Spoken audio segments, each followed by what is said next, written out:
Hello and welcome to official YouTube channel of Harda Degree College. We are continuing our topic Mendel's law. So we are going to study first law of Mendel, which is law of dominance. Law of dominance. What is law of dominance? हम लोगों ने पढ़ के रखा है कि जब भी ट्रेट्स होते हैं तो वो दो तरीके के होते हैं. पहला होता है डोमिनेंट ट्रेट और जो दूसरा होता है वो कैसा होता है, रेसेसिव ट्रेट. तो डोमिनेंट ट्रेट और रेसेसिव ट्रेट्स जो होते हैं वो हमारे दो ट्रेट होते हैं. डोमिनेंट अपने आप को सबसे ज़्यादा एक्सप्रेस करता है और रेसेसिव जो रहता है वो कम से कम अपने आप को एक्सप्रेस करता है किसी भी क्रॉस जब हम बनाते हैं उसमें. ठीक है, तो first law states that this is the Mendel's first law of inheritance. Inheritance का पहला नियम है ये. According to this law hybrid offspring inherit only one dominant trait in the phenotype. किसी भी फिनोटाइप में, मतलब जब भी किसी भी क्रॉस बन रहा है उसमें जो फिनोटाइप बन रहा है, तो किसी भी फिनोटाइप में जो डोमिनेंट ट्रेट रहता है वो अपने आप को इनहेरिट करता है और the allele that are suppressed are called the recessive trait. और ऐसी एलील्स जो अपने आप को सप्रेस कर देती है, मतलब जो अपने आप को रिप्रेजेंट नहीं करती हैं, उनको हम क्या बोलते हैं, recessive traits. While the alleles that determine the trait are called as dominant traits. और जो एलील्स इस ट्रेट को डिटरमाइन करती हैं उनको हम क्या बोलते हैं, डोमिनेंट ट्रेट. आप एक एग्जाम्पल से इसको समझ सकते हैं. देखिए यहाँ पर हमने फिनोटाइप देखा और जीनोटाइप देखा. फिनोटाइप मतलब किसी भी चीज़ की फिजिकल अपीयरेंस. तो फिजिकली हमको ये रेड कलर में दिख रहा है, ये येलो कलर में दिख रहा है और ये रेड कलर में दिख रहा है यहाँ पर. लेकिन हम उनका जीनोटाइप देखेंगे तो डबल ए क्या है, हमने बोला था कि ये जो है ए अगर कैपिटल है कोई भी चीज़ तो ये किसको रिप्रेजेंट करती है, डोमिनेंट ट्रेट को. और अगर कोई चीज़ स्मॉल है तो ये किसको रिप्रेजेंट करती है, रेसेसिव ट्रेट को. लेकिन तीसरे केस में एक कैपिटल है और एक स्मॉल है. ठीक है, तो कलर किस चीज़, देखिए कैपिटल ए वालों ने रेड कलर दिया, स्मॉल ए वालों ने येलो कलर दिया. लेकिन अब दोनों का अगर हाइब्रिड बन गया है डोमिनेंट और रेसेसिव का, तो इन दोनों में से जो डोमिनेंट वाला है वही अपने आप को रिप्रेजेंट करेगा. ठीक है, तो लॉ ऑफ डोमिनेंस हमको यही बता रहा है.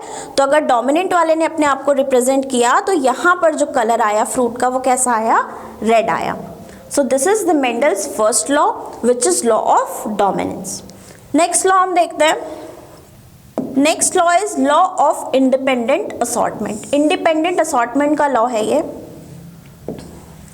अब इंडिपेंडेंट असॉर्टमेंट में this is the Mendel's second law. ये सेकेंड लॉ बोला जाता है ऑफ इनहेरिटेंस. इनहेरिटेंस मतलब एक जनरेशन से दूसरी जनरेशन में कैरेक्टरिस्टिक्स जो ट्रांसफर होती हैं उनको हम क्या बोलते हैं, इनहेरिटेंस बोलते हैं.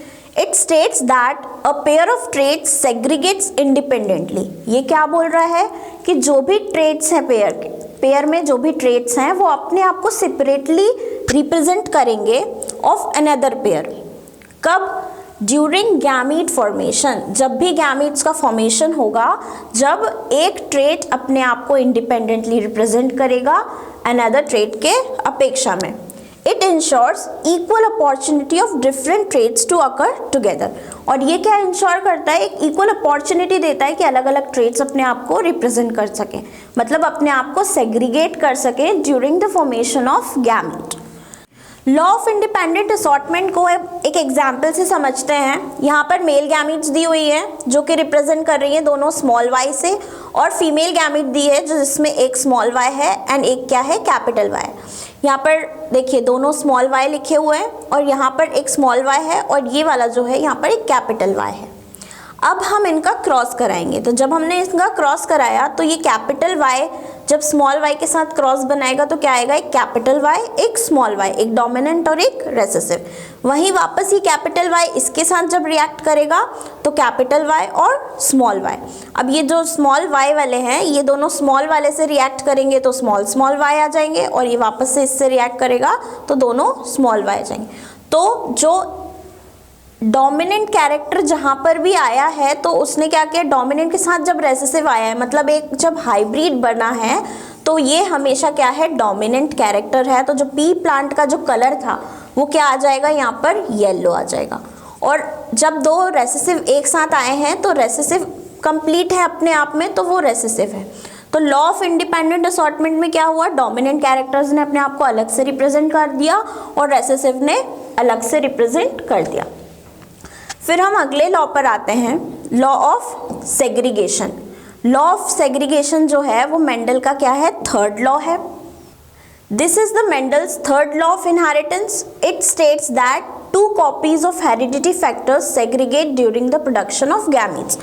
इन्होंने क्या बोला, जब भी गैमीट प्रोडक्शन होता है तो 2 कॉपीज जो रहती हैं वो सेग्रीगेट हो जाती हैं, so that the offspring acquire 1 factor from each parent. जिससे कि क्या होता है, जो ऑफस्प्रिंग हमारा जो फॉर्म होता है, जो ऑफस्प्रिंग बनता है वो दोनों पेरेंट से एक एक कैरेक्टर्स ले सके। ये हमको कौन सा लॉ बताता है, law of segregation. In other words हम अगर समझें तो allele pairs segregate during the formation of gametes and reunite randomly during fertilisation.